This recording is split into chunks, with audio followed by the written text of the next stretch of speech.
nako mabuja kwino oya Zemba nanga kugukurura amatwi. oh Ante wow meze neza karibu umukobwa wawe amakuru ni sawa mukomere cyane meze neza meze ute meze neza nta kibazo ndabona ntacyo bayo meze neza bye française nze mukuyehese ngize ucanu twakumbye ngo cyo gukingura nuko mbona ni wowe winjiye amaso mugandi Adeli ni karibu nawe uyu nguyu sewe muze aha genda utunganye urabona ko tubonye umushitsi ihutega abanyamagambo sawa mawuje nawe ugise nuko nyine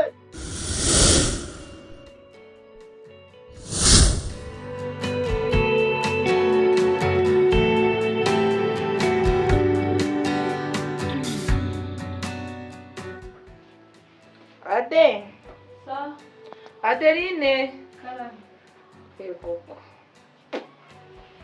Ase nta nubwo ukeneye kuganira na anti wawe cyangwa ntabwo wari umumbuye aha nari ngukumbuye siyo mpamvu se naje umeze ute se meze neza ndakomeye ubu se ntabwo uraruhuka ngo tuganire ubu ndumva naruhutse nta kibazo okay umeze ute se meze neza nari urakomeye amashuri bayasoje nayasoje usibye ko ntegereje nyine akazi ntabwo urabona akazi ntabwo nari nakabona uzakabona nanjye ndanga nyine meze neza iwanyu uzahabonye ute ndahabona pe muri abakire biraho nyine ariko mfite umugabo uzi gushaka amafaranga cyane pe birumvikana aba yanyitayeho kandi urabizi nanjye ntabwo nahitamo nabi biragaragara umuti wawe uba waramwibagiwe reka ntabwo nakwibagiwe gusa nyine akanya mbonye ni ukujya nyaruka naza kukureba wajya uza kunsura n'irungu riba ryanyishyura urugo ndurimo njyenyine gusa ntari nabona akazi ubwo urumva nyine ntabwo napfa kumara igihe kirekire ntaje ushaka wabona ari hano wenda tukaba turimo twiganira nyine umara irungu umugabo wanjye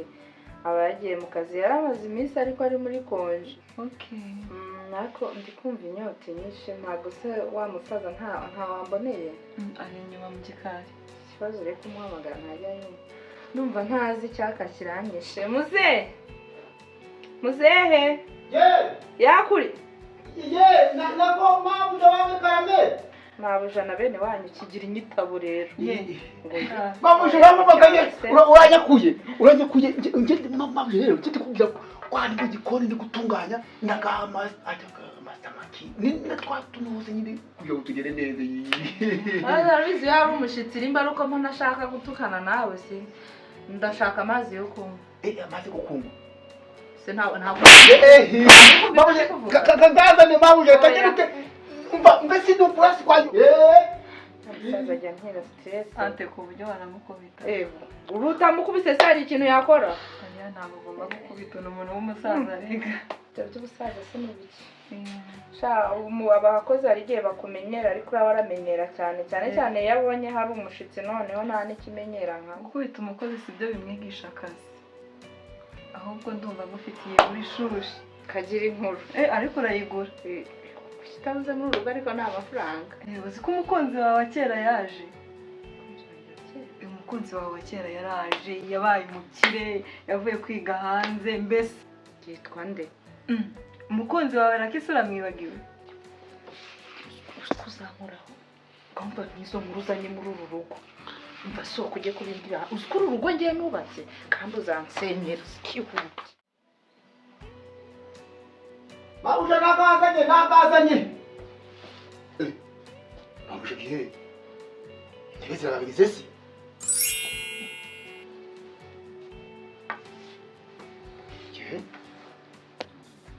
mabuja kandi umye ngo mwije kumwendera amazi nkabageza nkabambabuze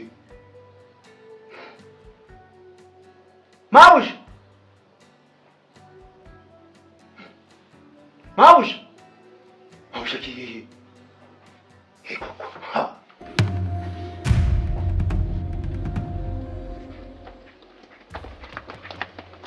gahungira ameze ati yaraje yavuye kwiga hanze ubu asigaye akora muri kampani zikomeye muri iki gihugu ubu asigaye akora mu Rwanda uzi ko akigera mu Rwanda ariwo muntu wa mbere yaje abaza urabizi neza ubu ngubu rero kugira muhe nimero yawe byasabye kugira ngo ampe amafaranga, yampaye amafaranga.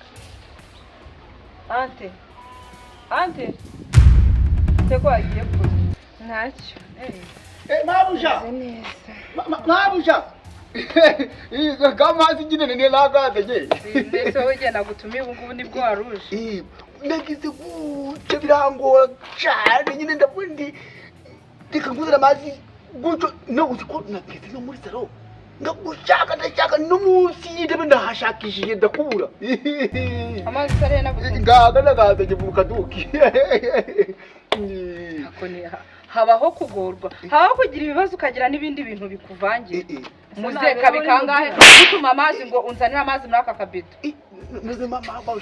Umuntu azayifite wayaguhasa nyaguhu yanywe ushaka ko nyaguhu yanywe uyanywe n'ibirahuri byose mfite akundi muze uruzuye cyangwa uratekereza wowe ndahangana ngira neza muzeyi hangane nyiha amazi mukagaru nyine nagazanye ariko noneho ibirahuri kugamba bibaka mu kabati nk'umutako ntago mubikoresha ushaka ko nibyo kwereka abashyitsi gusa yesu we ihangane nyine niko bimera kangene rero nanjye ndi kuganira nawe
aka kantu nagara kawe aka kantu it is mine. ngatoraguye hariya ntagara kawe Wakakuye. Oh, my national ID. uze I mean, don't you know English? ntabwo nzi icyongereza Byashoboka cyane kuko hano ndi mu Rwanda.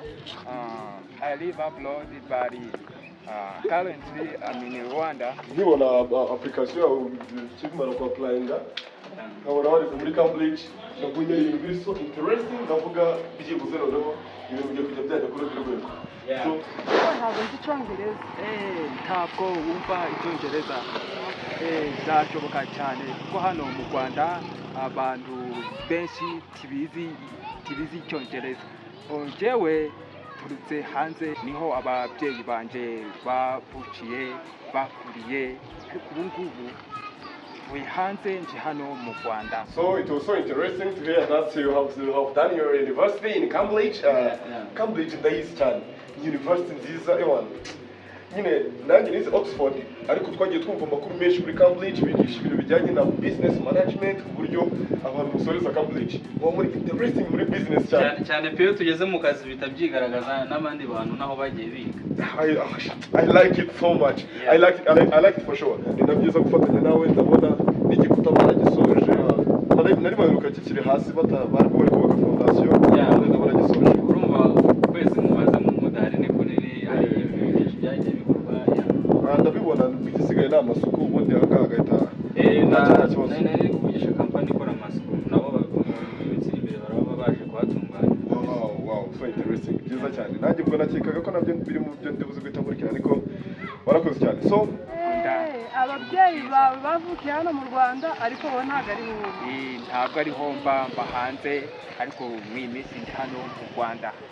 Hagati aho ngaho mwakoze cyane kumfasha ibintu ibyangombwa byanje nkoresha umunsi ku munsi. Mumfashije rero ibintu nakwishimira umuntu mwiza ariko n'abantu bo mu Rwanda bagerageza kugira umutima mwiza rwose onye umutima ubikoranye ntabwo bikoze wenda kuko amafaranga cyangwa iki. Hanyuma Seraki vuga ku bundi wowe nubwo ari iminsi mike yiciyemo ariko ibintu by'ubuzima batera ubundi ubyumva ute? Nafata nimero zawe azima noneho isaha ku isaha nkaba naguhamagara ukamfasha no gushaka abantu bamfasha nk'izo projects mfite kuko hanze mba mfite izindi projects na hano mfite n'izindi nyinshi cyane kuko kwivuko urumva byinshi biba bihari. Ubwo rero sinzi niba wamfasha nkabona oya urumva ngewe hari ahantu nari mvuye noneho nkabonye ndagatoragura ndebye isura uri kubyumva isura ndimo kubyumva cyane ndebye isura noneho rero we nkubonye mbona ari akago ariko ndi kumva kuguhereza nimero yanjye ya telefone atari ngombwa. Oya ntabwo wampakanira kuko you look so beautiful twapanga n'izindi gahunda zirenze izindi. Iki kigero ko mbona hari ukuntu bihagaze nta kuntu wagira ukabisohokamo. Buriya rero mu rukundo umuntu aba yarahuyemo n'ibintu byinshi cyane so nyine ugasanga nyine hari aho bikurimita mu buzima ugasanga bitumye nyine hari ibyo udakora bitewe n'ibyo uba waranyuzemo nyine mu rukundo. Nanjye ubu buzima rega ntabwo mba bwishimiye ni uko umuntu nyine abura uko agira ati I'm sorry for that, I'm sorry. Mbabyumva ariko nakundi. Niyo mpamvu mvuga ati wowe mujene uziranye n'abantu benshi wamfasha ukampa ingano zawe. Oya nta kibazo niba ari ibya business nagufasha gusa ariko nta bindi bintu bibyihishe inyuma nabiguhereza. Oya nta bindi bintu byihishe inyuma nuba byakunda nta kibazo wazimpa nkaza kuvugisha next week ndumva naba namaze kujya ku murongo neza. Okay, washyiramo ahangaha kibazo kandi uhaba uko ukoze cyane rwose ni ibintu byiza guhura n'umuntu bwa mbere ukamfasha muri bwa buryo n'ubu buryo bundi ukaba ugiye kubimfashamo. Okay, amazina yawe nayahe? Hanyuma se ku kintu kijyanye n'urugendo rero urugendo uza mu kazi nabwo ari ukuntu numvise harimo distance kuva ngaha mu kazi ujye werekeza aho utuye se nta kuntu wenda muri izi quartier waba ufitemo nk'umuntu byibuze muziranye relative cyangwa se wenda mu minsi umaze ngaha ngo habe harimo umuntu byibuze mutanye connection ku buryo bishobora kora ku ruhande rwanjye nakifuje ko nyine uza mu rugo ariko ntabwo biba byoroshye. Sinzi niba hano muri izi nshe haba harimo nk'umuntu byibuze muziranye ku buryo byibuze ibintu by'urugendo bishobora kuba byoroshye. Umuntu se umuntu we ntawe rwose kuko urumva ndi mushya muri hano muri izi quartier nta muntu twaba tuzi.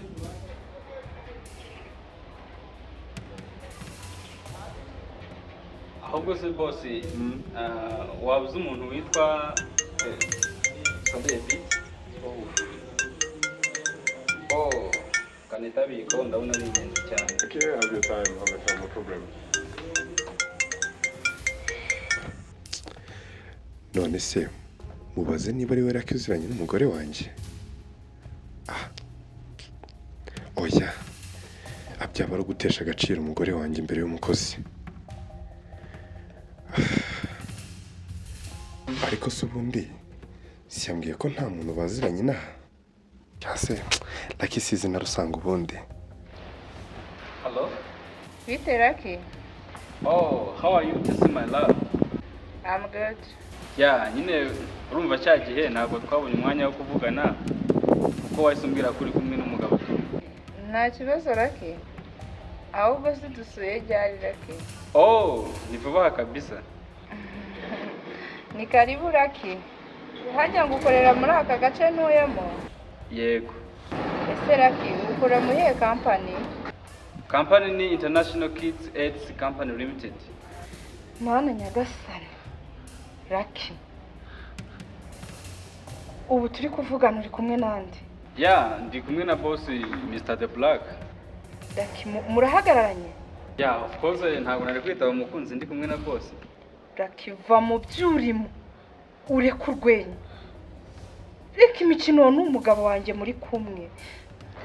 Ngo umugabo wawe